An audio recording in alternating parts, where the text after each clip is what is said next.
Warriors na daya laban sa Nuggets. Matindi ang galit ni Kerr. Reunited to sa Warriors. Clay nakabenepisyo sa swerte ng Dallas ngayon.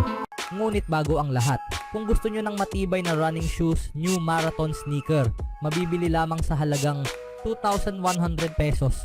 I-click lamang ang link sa comment section. Tumitindi ang frustration kay Klay Thompson habang nagiging mahirap ang NBA comeback laban sa Grizzlies. Sa isang iglap nagbago ang kapalaran. Nanalo ang Dallas Mavericks sa isang napaka-intensibong laro kontra sa Memphis Grizzlies. Sa kabila ng 15-point deficit, napalakas ng Mavs ang kanilang tsansa para makapasok sa NBA Cup knockout rounds. Muling nanguna si Luka Doncic sa laro. Gayunpaman, sa gitna ng ligayang selebrasyon sa American Airlines Center, lumitaw ang ilang mga alalahanin. Si Klay Thompson ay hindi nagpakita ng pinakamahusay niyang laro para sa Mavericks. Ito ang kanyang unang laban matapos makarecover mula sa isang injury bago ang laban kontra Memphis. 4 na magkakasunod na laro ang kanyang na-miss dahil sa plantar fasciitis sa kaliwang paa. Sa kabila nito, buo pa rin ang tiwala ng Mavericks sa veterano. Sa halos buong karir niya, si Klay Thompson ay kilala sa kanyang hindi matatawarang consistency. Bukod dito, kahit anong personal na hirap ang nararanasan, nananatiling banta si Thompson sa depensa ng kalaban dahil sa kanyang bihirang kakayahan bilang isang floor-stretching shooter. Gayunpaman, sinusubok na ang pasensya ng mga fans ng Mavericks. Umaasa sila ng resulta mula sa taong itinuring ni Luka at Kyrie bilang missing piece para sa kampyonato ng Mavericks. Hindi nagustuhan ng Dallas fans ang performance ni Thompson laban sa Memphis Grizzlies. Dahil sa kahalagahan ng kanyang kontribusyon, inaasahan ng mga taga-suporta na mas madalas siyang mag-deliver ng magagandang laro. Ngunit matapos ang kanyang kamakailang sunod-sunod na mababang performance, unti-unting nawawala ang pag-asa. Hindi malinaw kung ang struggle ng 4-time champion o ang injury management ang dahilan kung bakit siya nasa bench sa mga kritikal na sandali. Habang nakaupo siya sa bench, isang bench scorer naman ang nagpakitang gilas. Si Spencer Dinwiddie ang naging bayani sa late surge ng Mavs. Sa kabila ng pagiging isang puntos na lead, sunod-sunod na triple ang naipasok niya na nagbigay ng kalamangan sa Mavs. Bagamat nasa bench, nagustuhan ng mga fans ang positibong reaksyon ni Klay Thompson. Itinaas niya ang 3 daliri at nakisaya sa kanyang mga kakampi.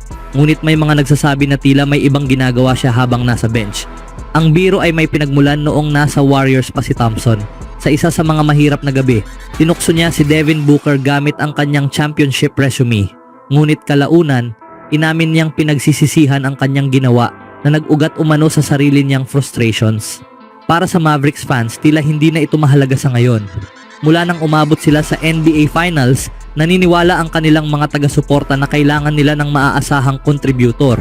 Sa pagiging inconsistent ni Thompson, tumitindi ang demand para sa mas magandang performance.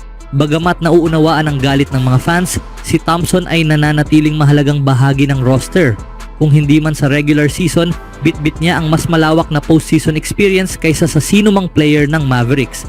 At kapag bumalik na ang kanyang ritmo, si Klay Thompson sa isang hitter ay maaaring maging pinakanakakatakot na player sa court. Sa sumunod na balita, galit na galit si Kerr habang nalubog ang Warriors sa nakakapanlumo na pagkatalo sa kabila ng pagbuhos ng Young Wing. Nagkaroon ng kanilang ikalimang sunod-sunod na pagkatalo ang Golden State Warriors, kung saan 3 sa mga ito ay nangyari kahit na may double-digit na kalamangan sila sa second half. Sa NBA Cup game nitong Martes laban sa Denver Nuggets, nanguna ang Warriors ng 11 points sa nalalabing-6 na minuto salamat sa 13-point na pagbuhos sa loob ng 8 minuto mula kay Moses Moody, ang 4th-year wing ng team. Ngunit kahit hawak pa nila ang 6 na puntos na lead sa huling 2 minuto ng laro, muli silang nahirapan sa opensa sa mga huling sandali. Hindi sila nakapag-score sa huling 2 minuto at kalahati habang ang Nuggets ay nagtapos sa 10-0 run upang manalo ng 119-115 sa Ball Arena. Sinubukan ng Warriors na samantalahin ang mga minuto nang wala si Nikola Jokic sa court at mabilis silang gumawa ng run upang simulan ang quarter. Matapos ang ilang mahirap na laro para kay Moses Moody, kung saan mas mababa sa 3 minuto lang ang nilaro niya sa pagkatalo kontra Phoenix Suns noong Sabado, tila nabuhay ang kanyang laro at binigyan niya ang Warriors ng kontrol sa laban sa kalagitnaan ng quarter. Gayunpaman, ang halimaw ng Warriors at ng marami pang iba, si Jokic, ay hindi napigilan. Nakapagtala siya ng 38 points, 10 rebounds, 6 assists, and 5 steals in 40 minutes of the game. Panalo ang Denver Nuggets sa mga minutong nasa court si Jokic ng 23 points, ngunit napag-iwanan sila ng 19 points sa 8 minutong wala siya.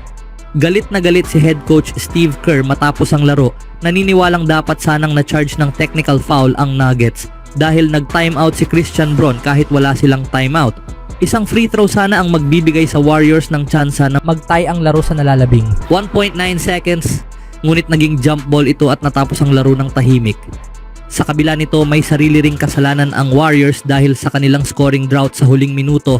Sina Moody, Stephen Curry at Gary Payton ay pumalya sa kanilang 3-point attempts habang 2 beses namang na-block si Jonathan Kuminga sa ilalim ng rim at nagkaroon ng turnover si Andrew Wiggins sa huling 2 minuto.